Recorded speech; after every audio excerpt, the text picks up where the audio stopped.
Shalom Bapak Ibu Saudara yang kekasih dalam Tuhan Yesus. Puji Tuhan, kita ada di minggu ketiga bulan Februari tahun 2024. Nah, judul khotbah kita saat ini adalah murid yang berkualitas.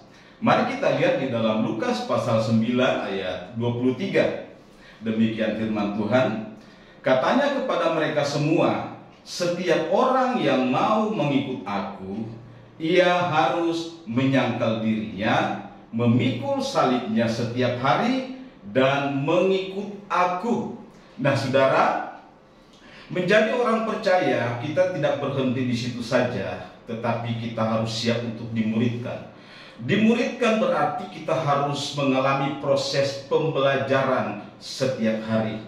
Nah, seperti Yesus, sebelum dia mati, dia terangkat ke surga, pesannya kepada murid-muridnya bagaimana supaya menjadi murid yang berkualitas. Tentunya kita semua tidak mau menjadi murid-murid yang loyo atau murid-murid yang gagal, ya, seperti salah satu murid Tuhan Yesus gagal, ya, Yudas kita tahu. Nah, kita semua mau menjadi murid yang kuat, yang berkualitas. Nah, pertanyaannya bagaimana menjadi murid yang berkualitas? Yang pertama adalah menyangkal dirinya. Menyangkal diri berarti kita harus memiliki kerendahan hati, saudara. Kita harus benar-benar merasa bahwa sudah tidak ada lagi keangkuhan dalam hidup kita. Kita sudah memposisikan diri kita ini benar-benar sudah tidak ada harganya. Kenapa? Karena kita harus menyangkal diri kita ini. Miliki perkataan yang membangun, ya, perkataan yang membangun. Setiap orang yang berada di dekat kita merasa terbangun dengan setiap perkataan kita.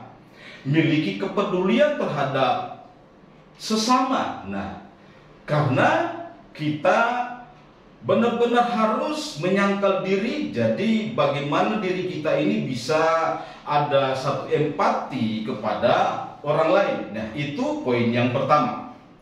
Poin yang kedua adalah memikul salib setiap hari.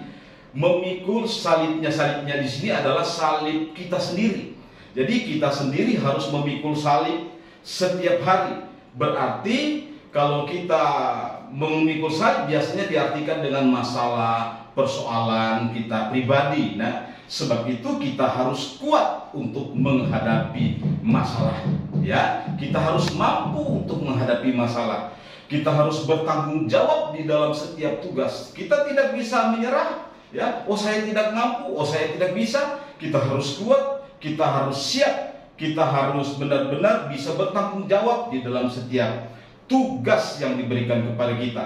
Mengambil bagian dalam penginjilan. Nah, mengambil bagian dalam penginjilan, karena salib itu berbicara juga penginjilan. Kenapa? Karena Yesus sudah memikul salib, ya. Yesus ketika memikul salib berarti dia menanggung dosa sebanyak orang, bahkan semua orang, ya. Nah, kita kalau memikul salib berarti kita pun harus mengambil bagian supaya orang yang belum mengenal Injil itu bisa mengenal Injil. Nah, ya, jadi mengambil bagian di dalam salib Yesus arti bagaimana kita mengambil bagian di dalam memenangkan orang. Nah, itu, ya. Itu poin yang kedua. Poin yang ketiga adalah mengikut aku.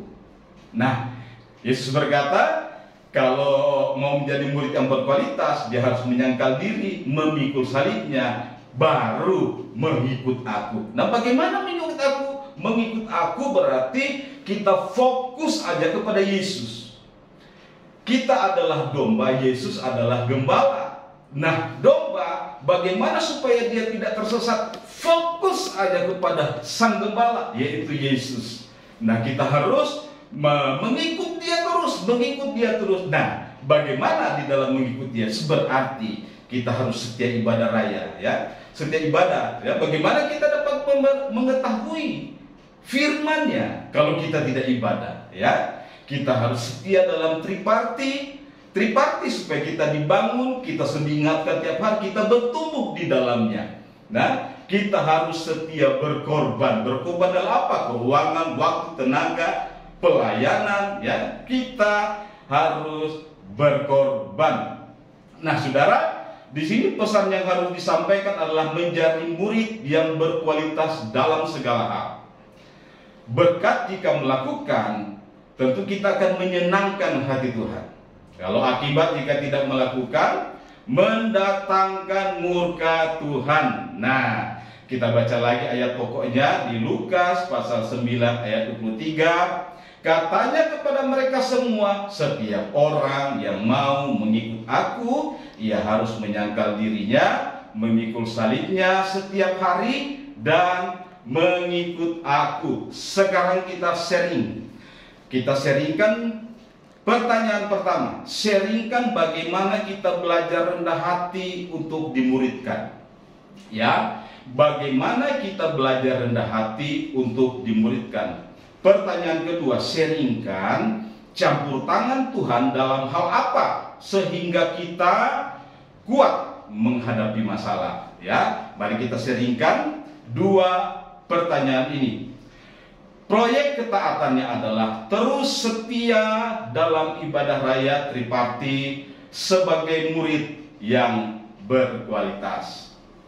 Selesai sharing, kita masuk di pokok-pokok doa. Kita akan berdoa syafaat, ya. Kita berdoa untuk Bapak Gembala, Ibu Gembala, beserta keluarga, beserta seluruh staf hamba Tuhan dan keluarganya juga, ya. Kita berdoa buat hamba-hamba Tuhan itu biar mereka tetap semangat, kuat, dan disertai dengan kuasa Tuhan di dalam setiap pelayanan mereka. Nah, kita berdoa bagi bangsa ini, ya. Jangan lupa tanggal 14 Februari di dalam pesta demokrasi pemilihan umum, kita berdoa biar semuanya berjalan dengan baik, terlaksana, dan Indonesia diberkati Tuhan. Kita berdoakan hal itu.